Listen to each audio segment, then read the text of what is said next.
without a further ado, I guess we should say something. First, I'm going to just say some stuff. Today, we have a great show for you guys. Today, we're planning on talking about apprenticeships, about tattoo schools, about tattoo courses, a little bit of all of our stories. So, without further ado, let's get this started. Today, we have a new episode of Honest Tattooer Podcast, where me, John Mesa, Matt Triano get together and talk to some of our friends about tattoos, art, and most of all, keep it real and keep it honest. So, today we're going to talk about tattoo schools, apprenticeships, and let's just get this started. Let's go. So, first off, you guys know me and Matt, but today we have two wonderful ladies. And I would like you guys to introduce yourselves, tell us your name, where you're from, how long you've been tattooing, and maybe what kind of style of tattooing do you do? I think that'd be great. You, Caro. My name is Carolina. I'm from Colombia, and I've been tattooing for around 14 years. I mostly do realism, black and gray, and colored.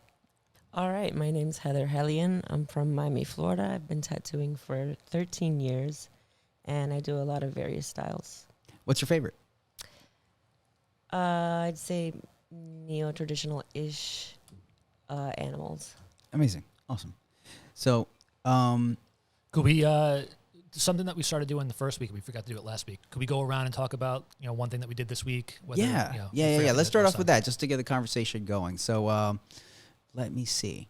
Tell me something that you tattooed this week or last week. We were just starting the week, so I think we should talk about last week. Honestly. Either one, whatever. Yeah. Last week, Sunday, I colored in Japanese-ish style eagle. That I had looked already great, done by the way. line work. That was looking Thank really you. good. It's crispy. There's a lot of feathers. I think I didn't see that, but I know which one you're talking about. You saw me outline. Yeah, I remember seeing you outline. Did you tattoo anything this week? No. No? Last week? Last week? What was the last thing you worked on? I don't remember something really cool. Anything. Doesn't have to be cool. Yeah, it doesn't. What did you tattoo today? You tattooed today Yeah. on around a hip. Oh, yeah, I did a butterfly. Yeah. Oh, a butterfly. Yeah. It was her first tattoo? It was her first tattoo. It was based on a sketch. But she wanted a costume, so yeah. Was it a sketch that you did or that she did? That she found online. Okay. Cool. Do you like doing that? Would you rather, obviously you'd rather draw it or have a I'd real rather photo reference, draw right? it from the start, but she gave me a lot of freedom in a way. She just pointed some things that she wanted to modify, but the rest was just Not enough freedom just to do your no. own thing that you want to. Cool, guys. So, I think all of us have different beginnings to our careers. Wait. You didn't talk about what you did. Oh, shit. Oh, yeah, I forgot what I did. So today, actually, I did a really tiny tattoo. It's one of those things where, sometimes you tattoo people and you do a big tattoo on them, and the day that they want a small tattoo, they still want it from you. So, I still like that, and I appreciate that, and I just did some small Roman numerals on a young man's chest. I did his first tattoo. He came to me for his second tattoo, and I love that because once you start building that rapport with your client, I'm probably going to be tattooing this kid for a long time. You know? I don't think he's going to stop getting tattooed anytime soon. He's very young. So, I feel like, yeah, man, any tattoo you want, I'm down. Yeah. His first tattoo was a big one? His first tattoo was inner arm, and it was going to be small. And then I kind of hey, man, he wanted a snake, and he wanted a small snake. And I'm like, you don't want a worm, bro. You don't want a worm. You want a snake. So we ended up doing something that fills the spot really nice, and it's a cool looking snake. I'm actually pretty stoked on it. I took healed pictures today, and I'm like, cool, man, you can get the small very meaningful Roman numerals, do your thing. So that was it. Yeah, cool. Today I tattooed a guy who I tattooed once before about 2 years ago, maybe more than that, maybe 3 years ago. So I originally did an eagle on him, and I remember when I was doing it, he was like, yeah, cool, do what you want, but he was kind of particular about the colors, which throws me off a lot. I hate doing that, but whatever. So I did the tattoo. I didn't really love it, and I just kind of wanted to forget about it. And then when he emailed me again to come in for today's appointment, I was like, oh, man, this guy's going to make me do another palette that I don't really want to do or whatever. But no, he was cool today. I showed him the drawing. he was like, yeah, man, this is good. Let's go. And then he took off his shirt, and I saw a tattoo that he had on his other arm that he got in between last time I tattooed him and today. And it was a piece by Giancarlo. And it was amazing. Yeah. And as much as I love tattooing pieces next to like reputable, good tattooers, it's stressful. It's always a lot more stressful. Yeah, man. It's They like, know man, what a good tattoo looks like. yeah, and like now I got to make sure that I knock this one out of the park. Yeah. You got to It's knock hard. it out of the park, man. And then I always think about too, like, all right, so this guy got tattooed by Gian in this case. Now I'm thinking, all right, I got to make sure that my tattoo looks awesome. I saw Gian's tattoo. Like now he's going to go back to him. Gian's going to see my tattoo also, possibly. Yeah. Or, another good tattooer. And yeah, the guy obviously is collecting tattoos from Yeah. great people, But I think, like, especially when I've tattooed people like that I've gotten cool pieces from other good tattooers, I'm like, oh, man, those colors work great on this guy. I'm going to use those colors, too. It's like they kind of helped you out already, you know? They're like, man, those colors here are great on you. I'm going to use that. And I'm going to give your arm some harmony by, like, creating somewhat of a palette, Right. already in the arm. And I think that works really good. Yeah. So that was me. Oh, today I did, what I do on him? I did a wolf today. Wolf. On him, yeah. Cool. It was cool. I got some drool, which I never get to do. Usually I do blood. Today I did drool. Oh, He was hungry. Switching it up. Yeah. yeah. Cool. So, we were talking about our beginnings. I think we all started in different parts of the world, actually. Most of us, except me and Triana, both started in New York. Yeah. But you started in Miami, right, Heather? Yes. And you started in Colombia. Mm-hmm. So, let's go around. Why don't you start, Heather, and tell us where you started tattooing and a little bit about the shop, a little bit about your mentor, and Great. just a small overview. Can I go second? Sure. You want to go Yeah. second? Sure. Yeah, okay. You want to go first? Yeah. Cool. Okay. Cool. So, I actually was not looking for a shop. I had no idea how to do tattoos, but I broke my arm and I couldn't go back to art school. So I was like, I need to do something and I want to start tattooing. Mm-hmm. And I posted some shirts that I was painting and I said, I just want to get a tattoo machine. And then the best tattoo artist from my city contacted me and he said, what do you want a tattoo machine for? What are you going to do with that? That thing doesn't work by itself. Do you know what a power supply is? And I was like, no. You're like, doesn't it come with batteries? Yeah, I had no idea what to do with it. I just wanted to start tattooing. But he liked all my drawings and he said, you should come to the shop. I was really, really, really shy back then. How old are you? I was 17. 17. Yeah. It's young. Starting early. Edge of 17. So the tattoo shop was him and his wife. It was, like I said, one of the best tattoo shops or the best at the moment in my city. So it was really cool, but at the same time, it was stressful. Like I had to prove myself to be there. And I did all the basic stuff. Did you get paid? No. Did you clean? I clean every day. Did you do anything that didn't have to do with the shop or your boss? No. Surprisingly. Yeah, you're lucky. You're lucky. Yeah. I had to run laundry. No, I didn't. Yeah. Go pick up my laundry. Go pick up my dry cleaners, bro. Yeah, no, I didn't. Yeah, I had to do all that shit. But I did do the needles, like. You soldered needles. Yes. Shit. That's That good. was Yeah. tough work. It's not easy stuff. It's not easy and it would burn my hands, even with gloves. Yeah. That was. Making needles sucks. I Yeah. don't know why people care about learning. There's plenty of people that are doing that way better than we could. Still, today people want to do it? There's still people that like, well, that they see like, not that they want to do it, but they think like there's like some high and mighty reason for doing it. You know what I'm saying? I mean, don't think so. I could appreciate wanting to know how to do it, but just for the my own curiosity. Yeah, right? yeah, Like, yeah. I want to know how this works. I'm never going to use these needles. Yeah. You're not gonna make But it. I just want I would want to try it. I mean, Yeah. I know how to do it. I did the same thing. I learned how to make needles in my apprenticeship also. Yeah. But I'm saying if I didn't, I would still want to know how to do it. That's just my Sure. personality. Yeah, you're a doer. You're like, Mr. Build It Yeah. type of guy. You want to know how things work, the inner Bob work. the Builder. Yeah, Yeah. for sure. Okay, you go second. All right. So I started in Miami when I was 25 years old, and I worked 6 days a week for a husband and wife. They owned 2 shops, so 4 days I was at the main shop with the most artists, and then 2 days I was at the other shop, where in both shops I answered the phone, answered emails. I drew for the boss and his wife, all of their appointments. I was told the first day that I started that women do not belong in the industry and that I had no right to watch them tattoo. And that kind of broke my heart, because to me it was like the beginning of like my dreams.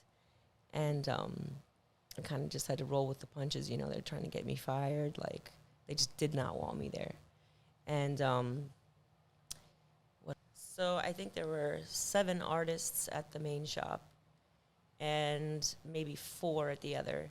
And we started work at 12, and by 2 o'clock, all the tubes had to be done from the entire week. Actually, every day. It was every day, but it was like insane.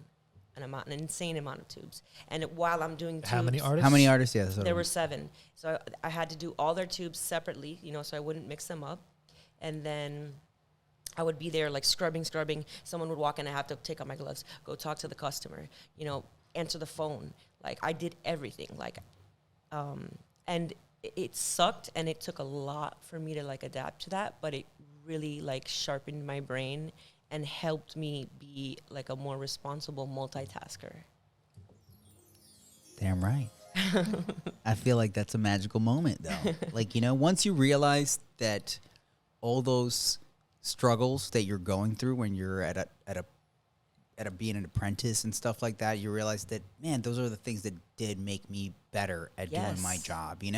Like being able to do all those, like, you're multitasking, like where you're talking like, oh, I'm doing all this and that, and then I'm also talking to customers. I remember when I was tattooing, I would be tattooing and almost like doing a consultation with like another person that's gonna get tattooed as I'm finishing up this tattoo. When I was working at a walk-in shop, you know what I'm saying? You have to do that. Yeah, and selling a tattoo, which is like, yeah, man, I'll knock that out real quick. Yeah, I'll do this like this. I'll just redraw that, and they're like, all right, cool, man. I'll sit and wait for you. You know what I'm saying? And I feel like all those things kind of just fall into place, and mostly you realize all those things work later. Even the fact of like just getting humbled a little bit by having to do grunt work. Yeah. I was happy to do it. I felt like I was earning my keep. I never got paid a single dollar. I wasn't even tipped in information. I was thrown to the wolves. Did you have to pay for your apprenticeship? No, I refused to, because I always heard that was not a real apprenticeship. What was I going to say, do you feel that the people that were around you when you started were good tattooers? Looking back at it now, like it's so different. Like when I started, I thought the people that I worked with were really good, and then after like a couple of years, but most of all, it hit me when I went to my first tattoo convention. Oh yeah. And I was like, man, these motherfuckers are good. Like these guys are really good. That's actually why I started going to conventions, because I knew even at the time that the people teaching me how to tattoo were terrible. So I had to figure it out on my own. You're like, I don't know, something smells like these guys suck. Yeah. And like, there was no internet when we all like kind of got it started. So like, I only saw tattoos that were like in my area and in magazines. That's it. In my area and in magazines. It wasn't like I'm going to like spend an hour looking through like some of the best work in the world that's being like recommended to me by an algorithm. You know what I'm saying? Like, it's not at all like now, it was like, man, it took a long time before I saw a tattoo that I was like, holy shit. Yeah. I didn't know you could do that. I still remember the first time I saw one of Nick Hurtado's tattoo. I was like, what? Me too. I was like fangirling. I was like, what is that? That's how I was with Nick Baxter's. Yeah. Yeah. in the beginning, I mean, I didn't know anything. So like anything I saw that was any sort of skill of tattooing, I was enamored and I was like, wow, that's so good. But then after like year 2, 3, 4, I was like, yeesh, you know, when I started tattooing and I started like noticing like that I was being maybe a little more like nitpicky about how I did things. And I started seeing like more flaws in their work. Not that I was anywhere near them, but I guess I just got like a broader sense of what tattooing was. Also TV, I mean, Miami Ink was like exploding when I started. So that's when like I think the whole world started to see tattooing as being like an art form. You know, it became more widely accepted as well. I know it's funny that you say like Miami Ink, because like I think Miami Ink opened up the world to the lifestyle of the tattoo artist. You know what I'm saying? Yeah. And but honestly, like even from watching Miami Ink, like there weren't many tattoos on Miami Ink that I saw that I was like, wow, that's fucking amazing. Well, except Chris Garver. You know, like yeah, he would do Kill it. amazing shit. You know, but the majority, it wasn't like things that I'm like, that's mind blowing. You know what I'm saying? Like they were doing a lot of, you know, small one session Yeah. little tattoos, and they had a lot of meaning and things like that. But I don't think that it was like a lot of, and I think that was the main thing, the selling point of the Miami Ink, the storylines, you know, of like the reason and motive and why these people want to get these tattoos. Because the whole time that they're, you know, they meet the client, blah, blah, and then the whole time they're like getting you the sob story of why this person's getting this tattoo and how it means so much to them. And I think that that's when, from a social point, you know, people started kind of connecting more of like, oh man, that's actually not bad. You know, like I would get a tattoo that commemorates this part of my life or this person in my life or et cetera, or something that just looks cool. But I think a lot of that helped, you know, shave the bad connotation to being a tattooed person or getting tattoos. And then at that point, then I think the shift went from, you know, tattoo artists just being like this demographic of people to then like, dude, you could have a, you know, a soccer mom with a cool tat, you know, and she's stoked to show it to you. Yeah, I think it changed the industry Absolutely. immensely. Some people will say for the better, some people will say for the worse. I mean, it's more clients for us, so. I agree with that. I think it is more client for us. I think it's more client for everybody. Everybody. And, There's definitely not a shortage of people wanting to get tattooed. no. What I was going to say before, though, is I think what also made Miami Ink very popular is that, and it had to have been a conscious decision on the producer's part. The people getting the tattoos, they're getting small, dinky tattoos because that's like the common thing that people would normally get tattooed. Like all of us are doing very unique custom designs, but we're in a very unique position where, you know, we're taking these clients that we're booked out for a little bit. But, you know, the street shop and, you know, people who haven't been tattooing as long as we have, they're doing those small tattoos, those everyday tattoos that are just like common folk tattoos, which those are the people that relate to those those shows. Yeah. Yes, Yeah. absolutely. So how did you start, Matt? All right, I'm going to brief through this because we talked about this once before already on the show. But I started tattooing by myself at my house. I bought a tattoo kit off of eBay. And what's funny is you were saying, like, I don't know how this works. The machine came, I'm going to give a little insider information. The machine came with the contact screw, like, opened up. So I plugged it in, pressed on the foot switch, and nothing happened. And I was like, what the fuck? And then I was looking in the box, like, where's the instruction manual for this? So, like, I was so pissed off that there was no instruction manual. I had no idea what to do. So yeah, finally I figured it out. And I did a couple of tattoos out of my house, fucked up a couple of my friends, and then I was really heartbroken about it. Like I was ruining my friendship too. Like I had a couple of friends that I did really bad tattoos on, and it put a damper on our friendship. So around that same time, the shop that I wound up doing an apprenticeship just opened up brand new, and I went to the guy with my portfolio of like 6 shitty tattoos, and I was like, hey, I see you're opening up a shop. I'm a tattoo artist. Here's my portfolio. Like, let me work for you. And the guy knew. He's like, he could see it that clearly you're not a tattooer. But he gave me a shot. He was like, oh, look, I'll let you do an apprenticeship. I'll teach you how to tattoo the right way. And I got my start there. And look at where you are now. Look at where I am now. Everybody gets Still self-taught. How long ago? still self-taught. So when I bought the eBay kit, that was 2006. Mm-hmm. And then it was 2007 when I got that apprenticeship with that guy. Okay. Shit. The way I started tattooing, so I started just wanting to get tattoos. I just wanted to get tattooed, so I didn't know even to where to go get tattooed. And funny story, like, man, it's crazy how things can change. So one of the first tattoo shops that I walked into was the old New York Adorned. I walked into it, and I felt so uncomfortable there. Overall, Why? just like it felt like I walked. You know the typical idea of like the Battery died. Yeah, the battery in the middle one. The typical idea of like where you feel like tattooers are kind of like, what do you want? You know what I'm Yeah. saying? Yeah. Like stuck up, They were pretentious. kind of stuck up and pretentious there, and they turned me off so much, you know? And it's a bummer because, like, honestly, like, looking back at it now, I didn't know that I was at a good shop. I just thought I was like, this is a cool-looking place. Let me walk up in here because I want to get tattooed. And I tried, and I didn't feel welcomed, and I felt like kind of like an outsider. So I didn't go there, and I didn't end up, like, really following through. And then later I told one of my friends, like, oh, I really want to get tattooed. And he's like, oh, my cousin goes to this place, you know? And we tried to go there, and it was all the way up in, like, Washington Heights. And it was closed. And then on our way back to the train, I saw a sign of another tattoo shop. I'm like, bro, there's another tattoo shop right here. Literally knowing, thinking like all tattoo shops are We're the great. same. Yeah, like, I mean, if it's a shop, it must be good, bro. Like, who has a business? That sucks, you know? So I went to that shop, and it was a completely different vibe.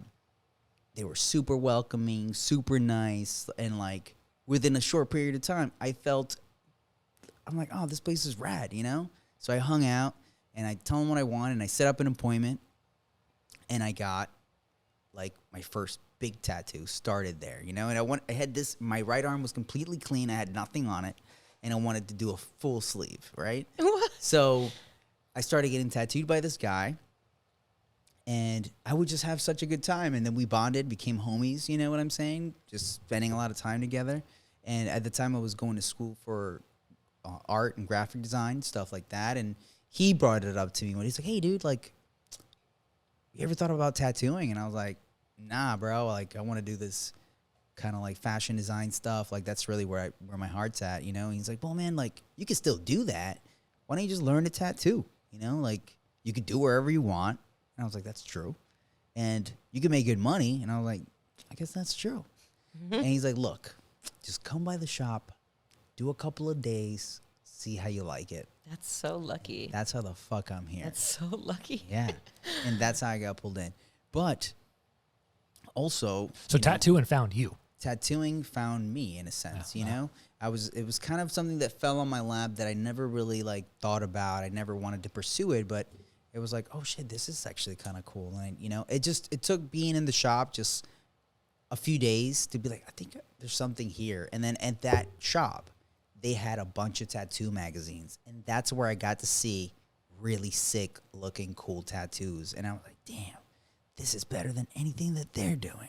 I was like, I gotta see where this goes. I'm like, you know, and I've always had that kind of state of mind. I was like, you know, I could get here if I'm driven, you know, if I put it in the effort, the time, Yeah. I could get to this point, you know? And but I'm still very grateful that those guys were nice and welcoming, and they never really hazed me. You know what I'm saying? I never really got hazed by them. They still humbled me down. Like I'm saying, I did get laundry, food. I did all that shit. You know what I'm saying? Yeah. And what was crazy is that at the time I was like the boss at my job, and I used to be a personal trainer, and I used to be the manager for all the trainers, you know? So the guys that my tattooer knew that.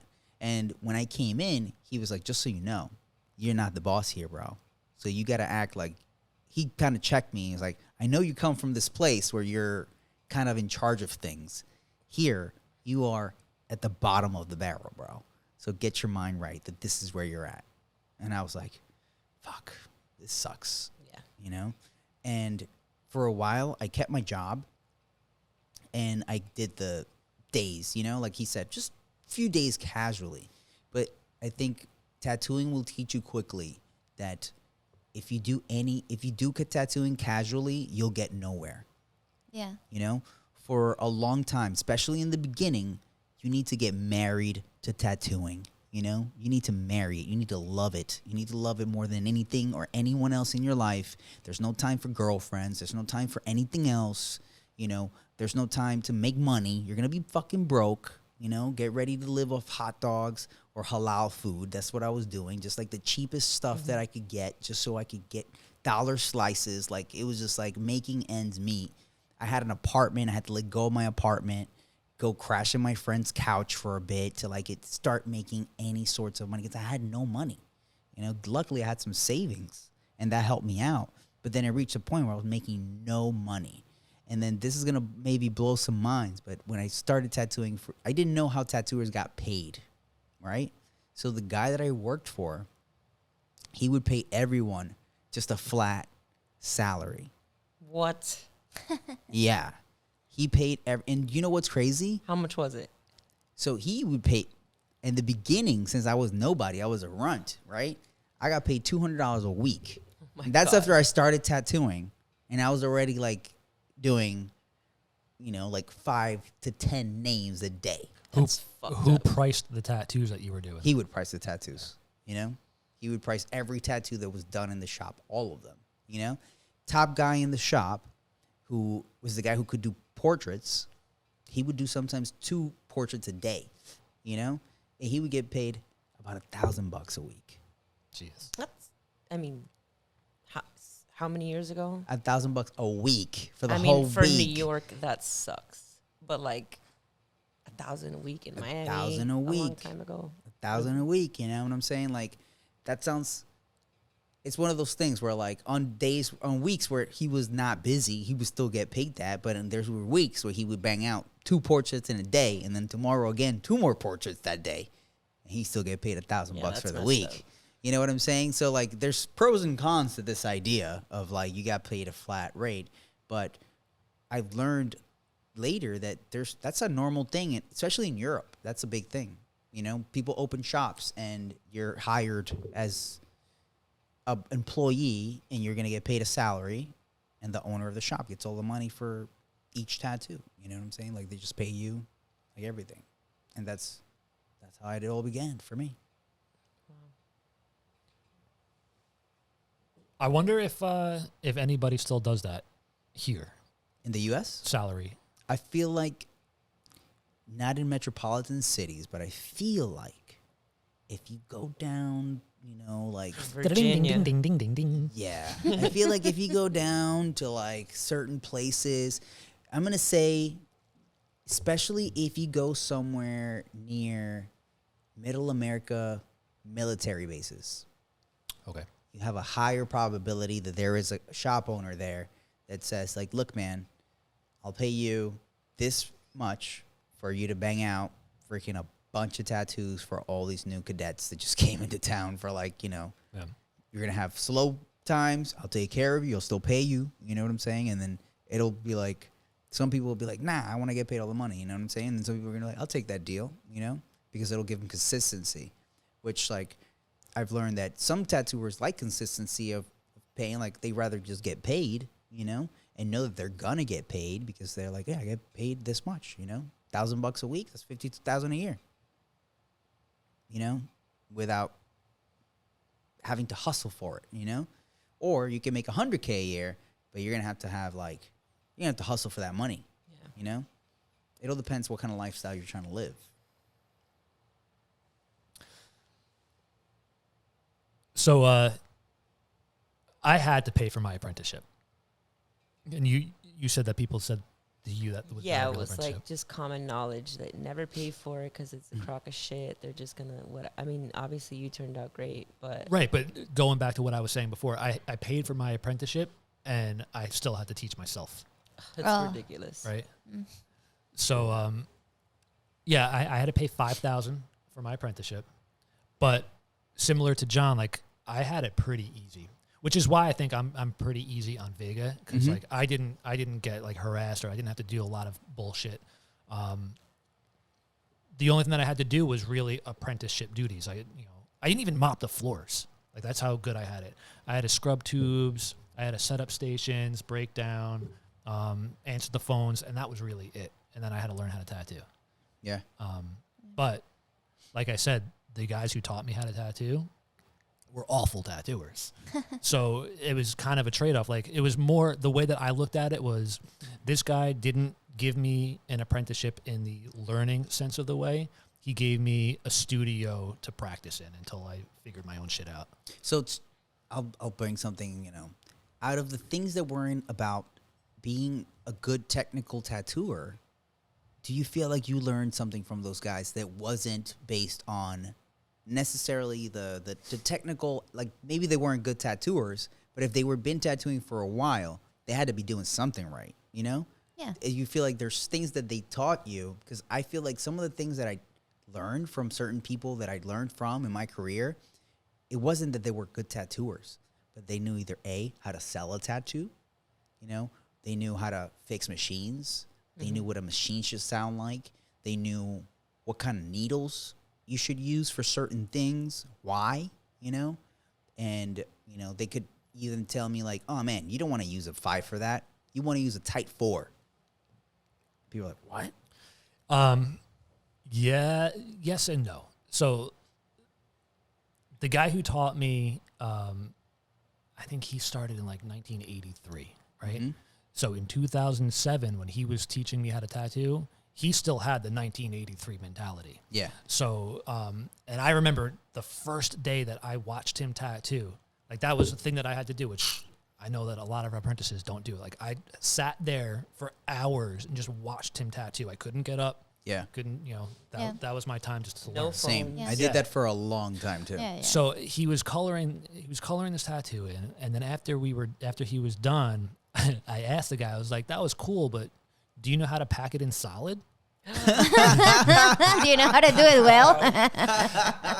And the guy was like, yeah, I know how to do it. I just, I didn't do it on this one. I was trying to make sure that you knew that wasn't solid enough. You don't like my watercolor? So, yeah, no, like the guy, like I said, I think he gave me a place to learn, but I had to learn on my own.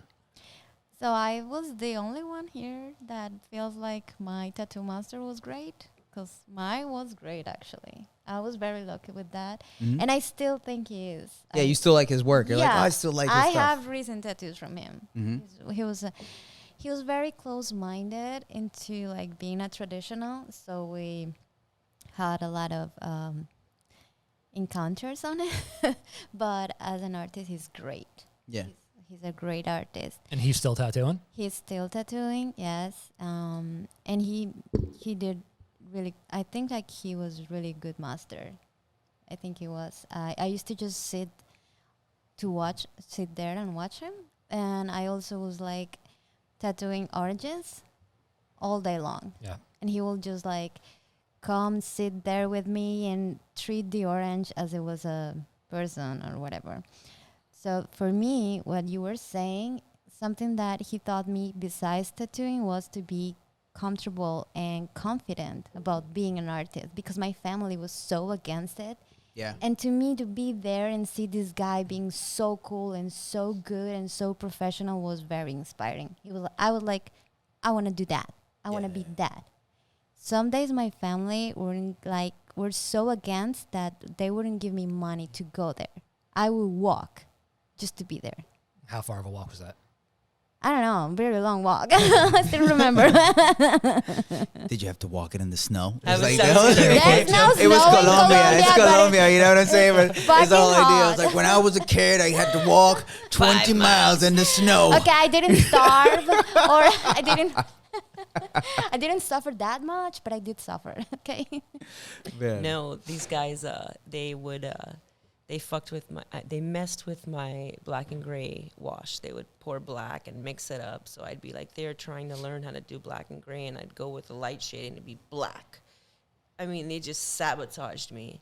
They wiped their balls on my cards. Oh. Like, it's endless. Like, Yeah. I don't even want to like sit here You and got trash talk. hazed. I got hazed. You got hazed. I mean, I have honestly, I have a problem with like the hazing of tattooers. Like, I don't think it's necessary. Yeah, no, I it's do dumb. think that you need to be stern and be direct with your apprentices, but you don't necessarily have to haze them. I mean, but there's just- playful hazing that kind of builds Yeah, character. yeah. Like playful hazing, I think it's fine, and it does build character. You know, a little bit of just like, you know, what are they, like locker room humor talk type of shit. You know, when you talk shit about just the person for whatever reason, just because it's fucking funny. You know, I feel like that does build a little character and stuff like that. And at the end of the day, I feel like once you cross over and you're accepted, and you're now in that different position, it feels good. Yes. It feels good once you're like, when you're at the beginning outside of that circle, and then you make it in the circle, and then you're looked at as a peer. That's a Yeah. fucking amazing feeling. You're accepted. Yeah, absolutely. You know, like I think in tattooing, you're gonna experience that maybe 2 or 3 times, right? Like for me, I experienced that first when I was at an apprentice, and then I tattooed with the guys, you know, and then they saw me as a tattooer, and they were like, "Oh, your shit's cool, man. This shit's looking good," you know. Then later, it came when the people that I saw dated, you know, in magazines, I was tattooing next to them. You know, the guys that I saw in the conventions that I was like, man, I hope I make it to this convention one day, you know? And I got invited to those conventions, and then being able to tattoo next to them. And then last, it was when I was able to go to a tattoo convention and then enter my tattoo against people that I admired and then beat them on it. That's crazy. That felt real good, you know? That was like, yeah, Yeah. all right, we here. You know, like that just felt really good, you know, because but it takes putting yourself out there to achieve all those levels. You have to try. Yeah. You know, it's like I remember my very first tattoo convention, which was the Philly Tattoo Convention, my very first one, and I was next to What year? it was shit, dude. I don't remember the year, honestly, but it's funny because my very first convention, I was next to these 2 guys. And I still know those guys. Yeah. Yeah. I still know those guys, you know. One of them he's a really good tattooer now. Robbie Latos. I don't know. He does black and gray. He does a lot of really cool I know skulls. the guy, yeah. His work over the years, like, I'm telling you right now, his work in the back in the day, sorry, Robbie, that shit sucked. You know what I'm saying? Like, back in the day, his work was whack. And then over the years, just persistence, determination, just working on himself. His stuff looks sick now. You know what I'm saying? He's doing really cool work. Yeah. You know? I know his work now. It's Yeah. good. Yeah. You know his work. And it was like one of those things. And a few other guys that were like, you know, I've seen in tattooing. I've seen guys in tattooing in 10 years just miles from where they started. And I've seen guys in 10 years 2 steps from when they started. Stagnant. Or the same. Yeah, or the worse. Or Yeah. even worse. you know? That's how my mentor is. I sometimes he has my me God. blocked, but I'll like creep on him sometimes, and I'm just like, oh my God, put your glasses on. Like, Yeah. I'm glad you said put your glasses on, because do you remember checkoutmyink.com? no, I don't. No, nobody remembers that? Checkoutmyink.com. Yeah. Oh, So okay. it was like the Facebook or the Instagram for tattooers. Ink Nation to me was that. Yeah, that too. Yeah. They were around the same time. Okay. But they were very different as far as like the type of people on there. Like Check Out My Ink were people who were like, hey, here's my portfolio, check it out. And then other non-tattooers could go on and like, oh, I like this tattooer, maybe I'll go check him out. It's just like Tattoo Do. Yeah, Mhm. right? But in like 2005. Right. Ink Nation was full of like dicks. I did not like Ink Nation. There were a lot of like just rude people on there. Oh, I like, thought you meant like dicks. Like, no. I thought the same. yeah, I was like, man, wait, it what? was full of penises there, right? But I was going, so on Check Out My Ink, the guy who taught me how to tattoo, he would go on there and look at all these phenomenal tattoos, and like he would critique them and know exactly like why this works, why this looks great. Look at how crisp this line is. Look at how smooth this shading is. Like he knew what made a good looking tattoo or a good looking piece of art. But then he would come do his own tattoo, and it would be scratchy, patchy, and everything. And then he would critique it the same way he was looking at the stuff online. Like, oh man, look at how amazing this tattoo is. Like, he would just be so proud of his work. What? Like, he could not see. That's one of like, my biggest fears disconnect. ever. He could not disconnect like how shitty his work was, thinking that it was just as good as the stuff that he was seeing other people do. Wow. Man, the delusion. It really was. It is delusion. It is delusion. I mean, like, if you're a good tattooer, you know when you had a great day, you know when you had a bad day, you know when your idea didn't execute as well as you planned it, and you feel fucking like you did something dirty at the end of that day. You can't sleep. You can't sleep. I sleep Sleepless fine nights. every time. I just wank and sleep it off, brah. You know? Like, straight up.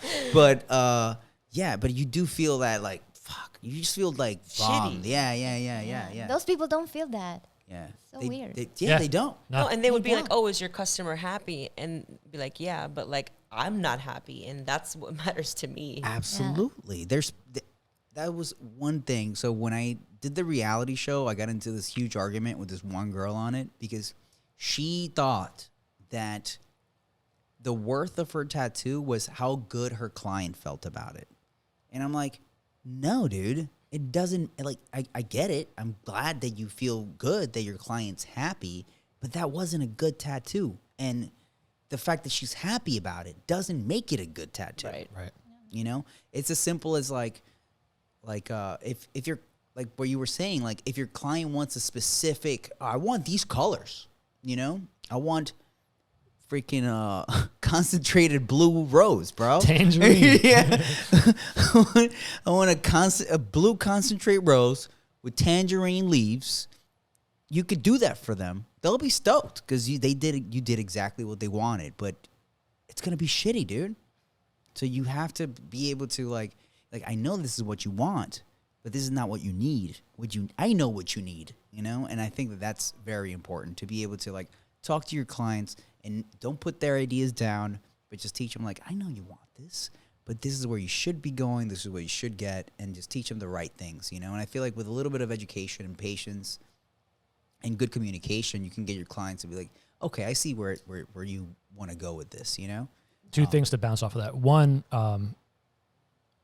actually, I'm gonna split this into two things. Mm-hmm. So I had a client one time that I forgot why this came up, but she said to me, she was like, don't worry about it. You probably don't care about it that much. Like talking about something wrong that happened on her tattoo. She's like, don't worry about it. You probably don't care. And I was like, I probably care a hell of a lot more than you do. Yeah. And she was like, what, really? What? Like, she was so shocked to hear that.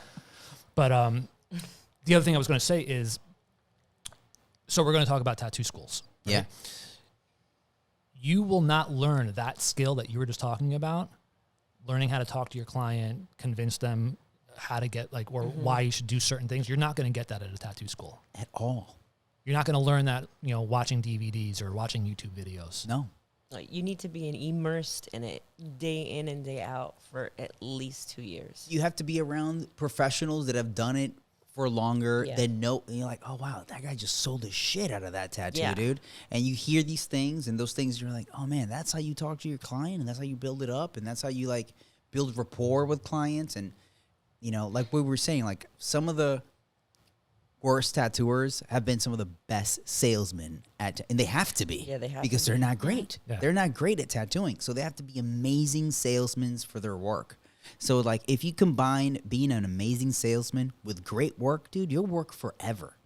You can't have one without the other in both situations. You could be an amazing tattooer and just not be able to sell yourself, And then that person, when we switch that same mentality to, like, music, for example, you could be a great musician, but if you don't learn how to play in front of people And capture the audience. and put yourself out there, you're going to be the best thing nobody ever heard of. You know what I'm saying? Yeah. You have to learn to sell your music for people to put yourself out there and talk to people and blah, blah, blah. Like marketing yourself and all that stuff. The value of that in tattooing is so high.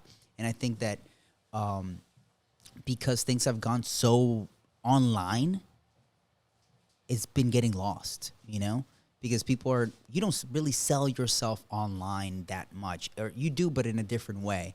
But you don't really get to have that like personal interaction. You know, if you have a gift to gab, you can't use it online. Yep. You know, and I think that's huge. But how do you guys feel at tattoo schools? I don't feel like they're thorough enough. There's a lot. I'm sure that they get something out of it. You know, there's no doubt that they went in there knowing nothing and they come out however Knowing long something. it is. They know something. Yeah, right? of course. But it's not enough. It's not It's enough. not even close to enough. No. And just like anything else, like I'll take, for example, my wife, Nicole, she went through 8 years of nursing school. 6 years? 8 years? I don't know, whatever it is. She got her master's, right?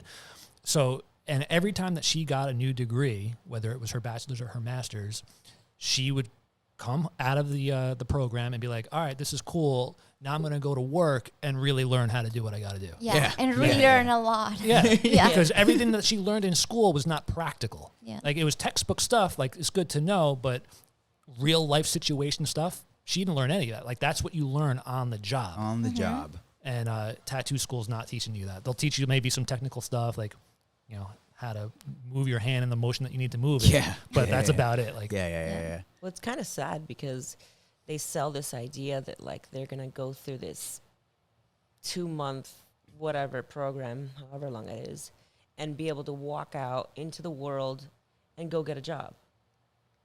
I mean, and maybe some desperate shops might take them. Well, this is what I was going to say. That's why there's so many just little shops popping up here and then, because nowadays, you know, why would I go to a shop of freaking, you know, entitled new old school gatekeeping ass tattooers, you know, when I could just go open my own?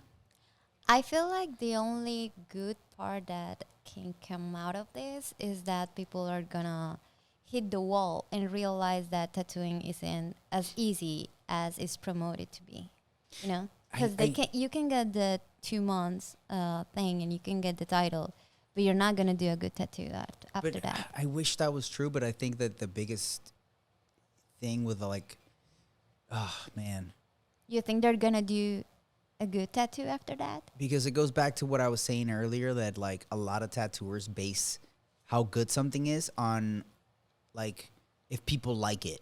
You know what I'm saying? Like if you do a bad tattoo, but you have like a bunch of people on your shit saying, it's fucking amazing, I love it, oh my God, it's the sickest shit I've ever seen, you know, then you start believing that Anybody else shit. do that? You know, but then if you like were to show whatever they did to like a good tattooer, they'll be like, oh man, that's just crap. Because I'm looking at it from my experience as a tattooer, how tattoos work, how it's going to age and all of that.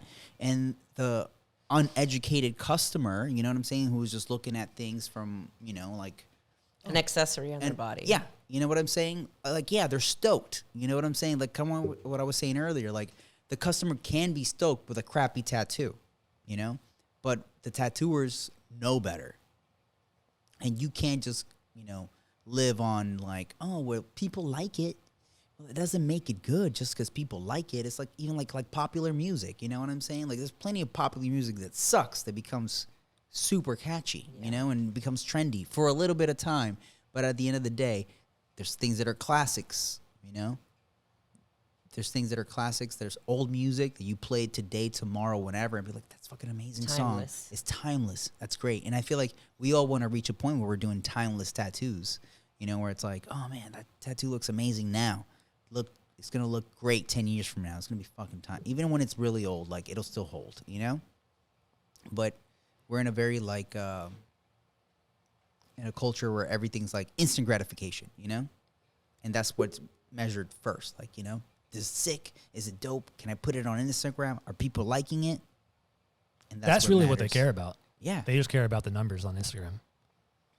That's true, but I also feel like regardless of how many people are like, you know, it depends on the artist's relationship with their own art, because anybody would be like, oh, that's great, was your customer happy? And if like I saw a flaw or a couple flaws, or if I wasn't happy with the blend, it didn't matter who was telling me what was good. It was like my relationship to my art would determine how I felt about each tattoo that I did. Yeah. And I think that varies with every artist, you know? for sure. Well, every artist is their own worst critic. At least a Exactly. good artist is. A good artist. Good A artist. good artist. Yeah. Yeah, I think so. A good artist, even a tattoo that looks good, they're like, could have been better. Could have been better. Nothing's ever good enough. Nothing's ever Ever good enough. You know what's so funny though is I'll do a tattoo, and then if I'm not totally happy with it, I'll go home like, oh man, I fucked that one up, and then I'll see I'll erase it out of my mind. Yeah. And like a week or two later, or a month or two later, or whatever, pretty I'll look good. back at it. I was like, damn, that's really good. I'm pretty proud of myself with that one. Absolutely. You just need space from Yeah, it. you need to separate. Yeah. Yeah. That's one of those things that I forget who told me that. Man, I wish I could go back and tell you guys who told me that, but they were like, hey man, after you finish your tattoo, dude, just put that shit away. Don't even look at the photos you took of the tattoo till the next day. Look at it the next day. That's your eyes are gonna be fresh. You're gonna look at it with like a different point of view. You're gonna be like, and it's absolutely true, like what you're saying, man. Like It's the same way with art as Yeah. well. Yeah, Painting, yeah. drawing. Sometimes you just got to take like a break. well, that's the huge advantage of like painting on Yeah. a canvas on that you can work on a painting for months. You know, you could be like, start this painting.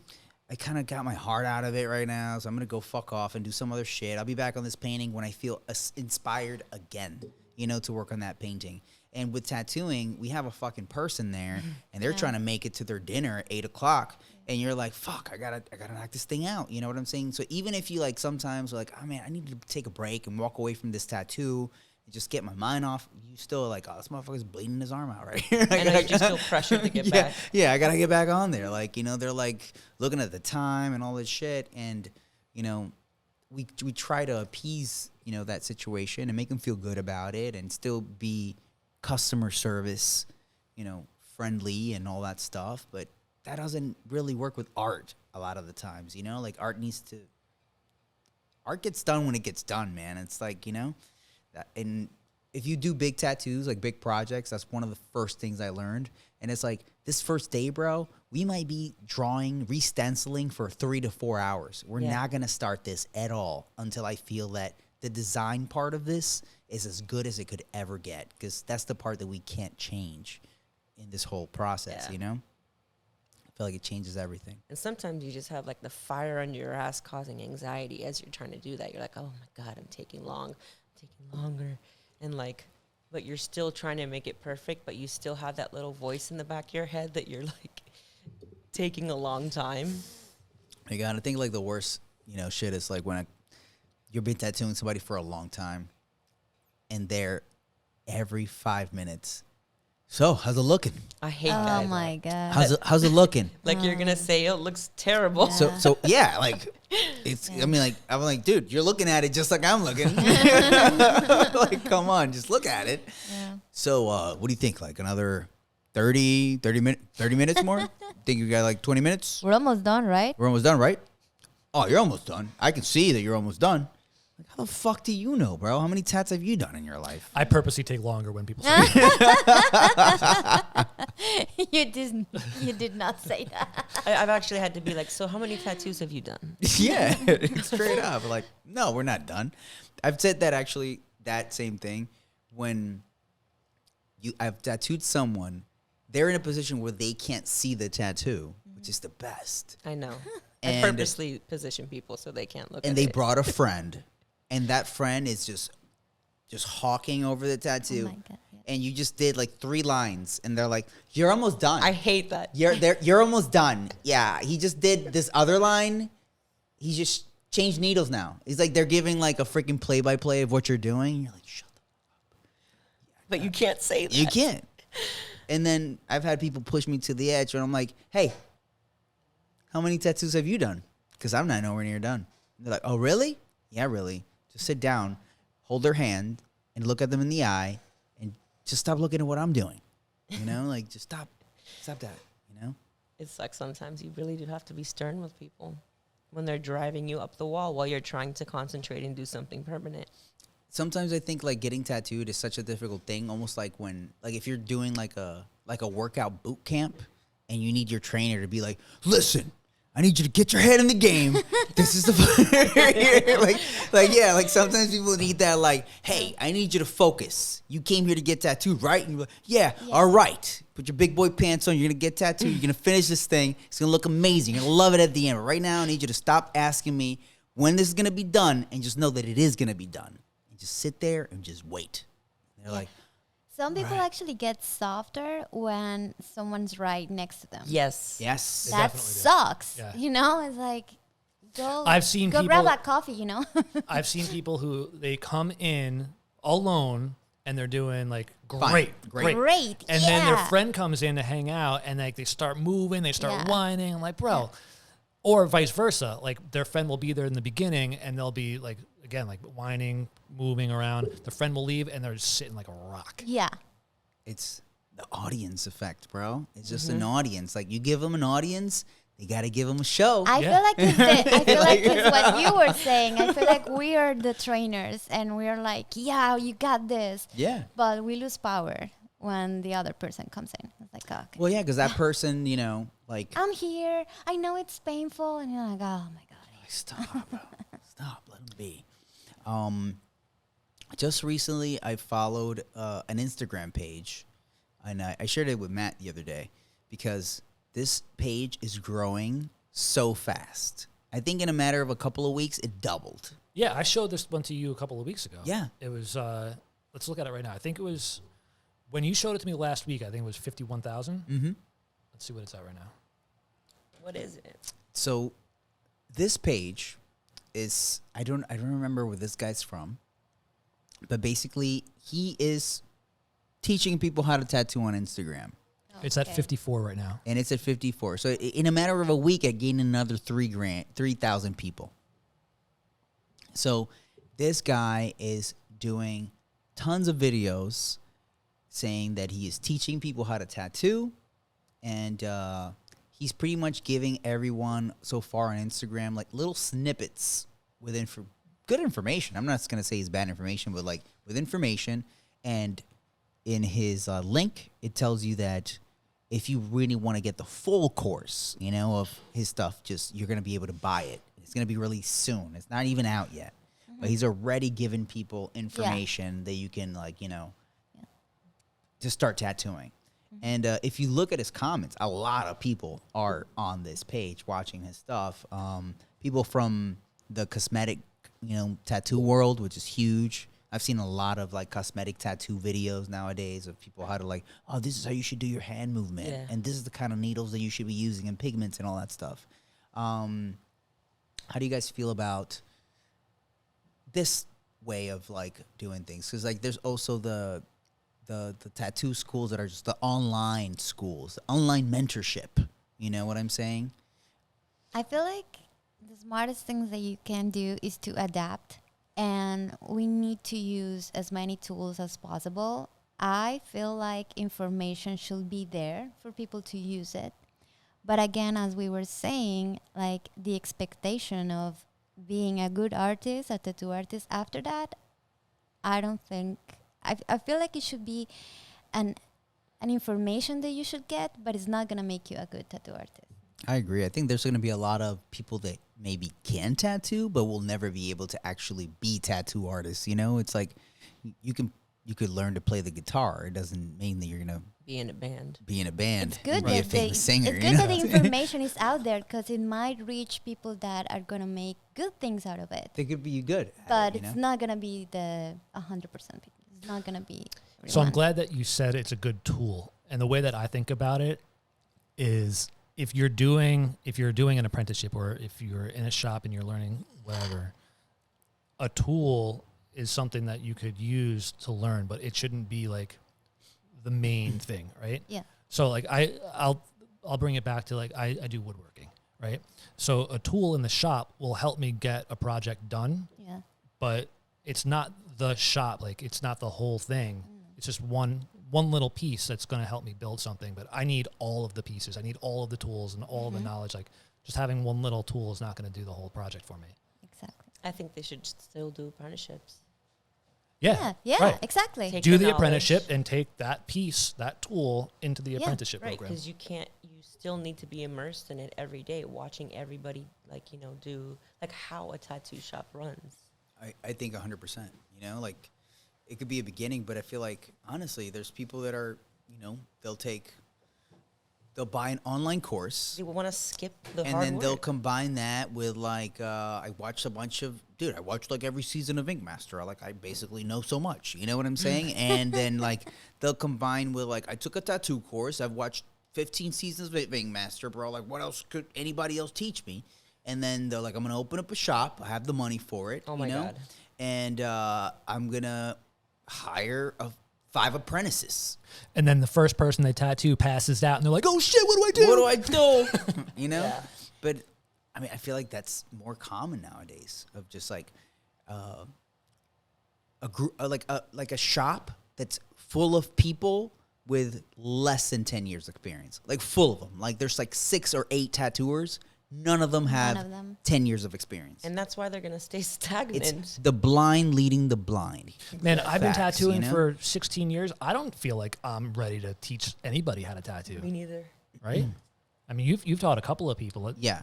I've taught a couple of people to tattoo. Like, the way I've taught people how to tattoo is very, like, I'll teach you how to tattoo. You know, like, I can get you to tattoo quickly without necessarily putting you through I need you to learn how to make needles. I need you to learn the difference of every needle grouping.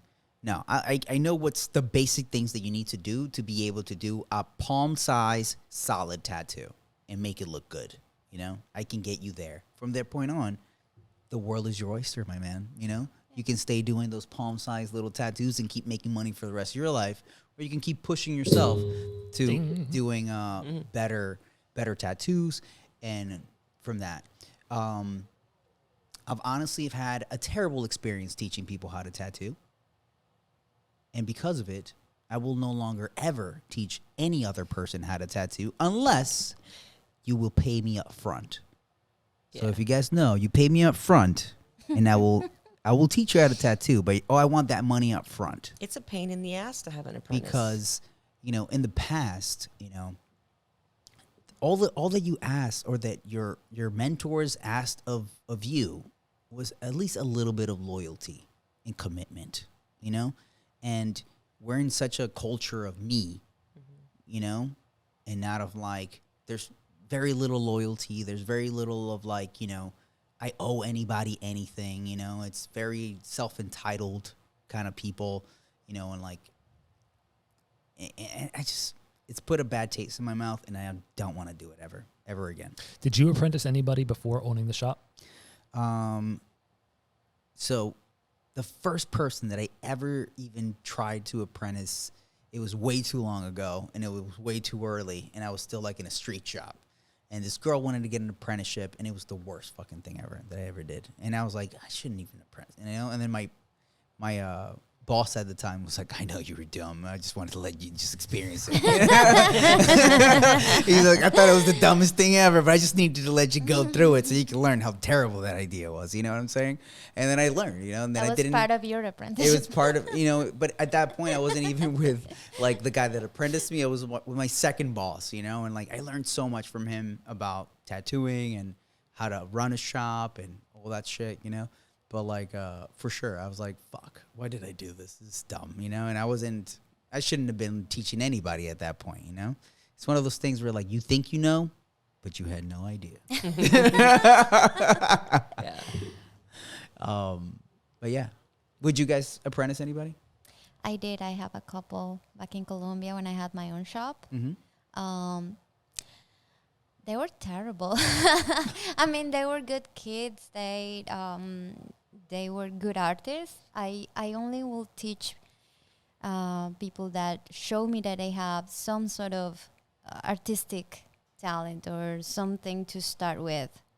A good base. A good base. Yeah, I wouldn't teach someone from the start, like From scratch. From scratch, yeah, I wouldn't.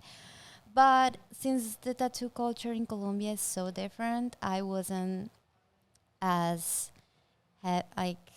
strict as I should have been. Yeah. Because we don't have that apprenticeship thing. Yeah. So they did nothing, absolutely nothing, and they also paid me very bad. So I was like, I'm done with this. I'm Yeah, not yeah, gonna yeah. do this ever again. What is it like tattooing in Colombia? Like, what's the clientele like? What are they kind of expecting out of a tattoo? So it has changed very rapidly in the last, I don't know, like 5 years, 10 years has been insane. Like when I started, there were like 2-3 shops in my city. Now they're like, I don't even know how many. It's insane. It was insane. And like, I don't know. I feel like it has happened with it's the same with clientele. You know, it has been. I feel like the reality shows help a lot, and now people have more ideas. Is there like a Columbia ink? I think there is one. I just Yeah. don't watch those kind of things, but I feel like there is one. I think there's a ink master in A Colombia. Columbia Ink Master? I think there is, and the guy that is the judge is El really maestro de la tinta. good. El maestro de la tinta. Yeah. I read that and I was like, oh my god! But it's actually really cool. It means that there's so much right now in the tattoo world happening. The other side of it is that there are so many good tattoo artists that it's insane. They're really good. There's a lot more really good tattoo artists now. I'm like, honestly, like, recently I started a new Instagram, and I've been being shown all these tattoo artists that I never saw before. I'm like, oh, wow, this is really good. This is really good. I would recommend anybody that has Instagram right now, just start another one. And just Another page. just start another page. See what the fuck is happening. I'll do it. Because, like, especially if you've had your page over, like 10 years. If you started your page back in the beginning of Instagram, get rid of that shit. Start a second one and just see. Follow tattoo pages.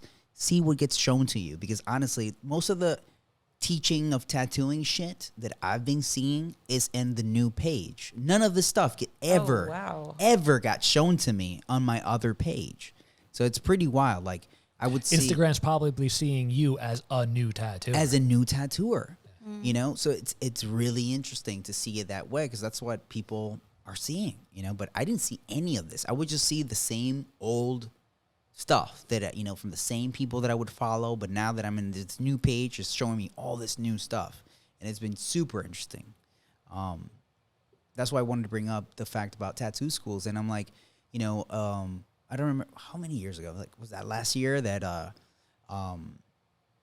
few people started this is my tattoo course, and you can sign up for this, and, you can get 12 or 15 videos. They're going to teach you the most effective way to learn how to tattoo, and a year goes by, and now they're like, man, fuck these guys. Why would I sell a tattoo course for $2,000 when I can just put it on YouTube for free and make like $2,000 a day probably on views that I can scale over the course of time, because that's how it works. You start compounding all those views and all those followers, and then all of a sudden your content's getting shown to everybody that has any.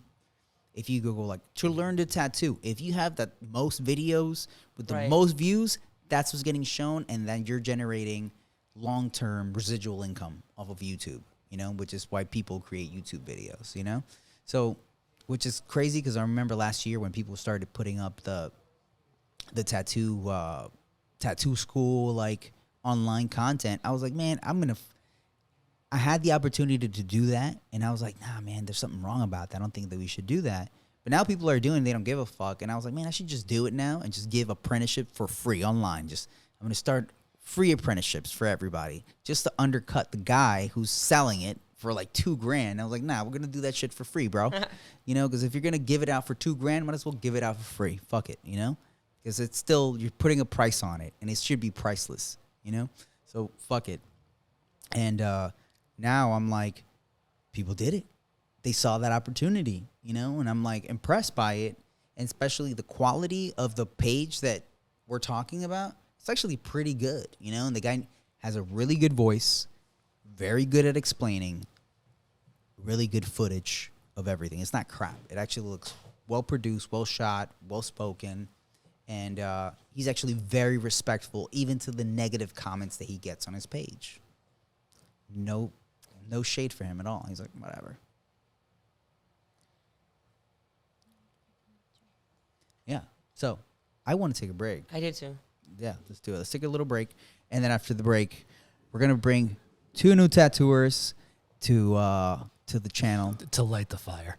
to kind of bring Thank some you guys heat. for So having me. we want to thank Caro and Heather. It's okay. You can come back. It's Yeah, still recording. You're such an artist, right? You dropped mic. Yeah.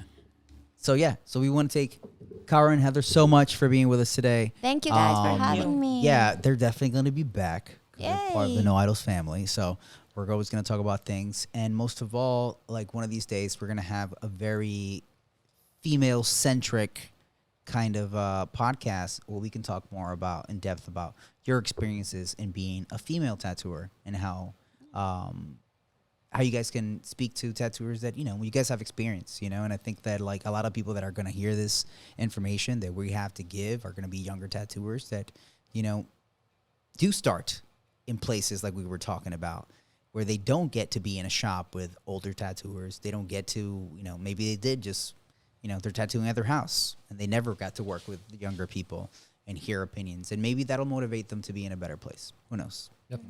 So thank you guys for joining, and Thanks, guys. thank you guys for talking with us. Thank Thank you. you.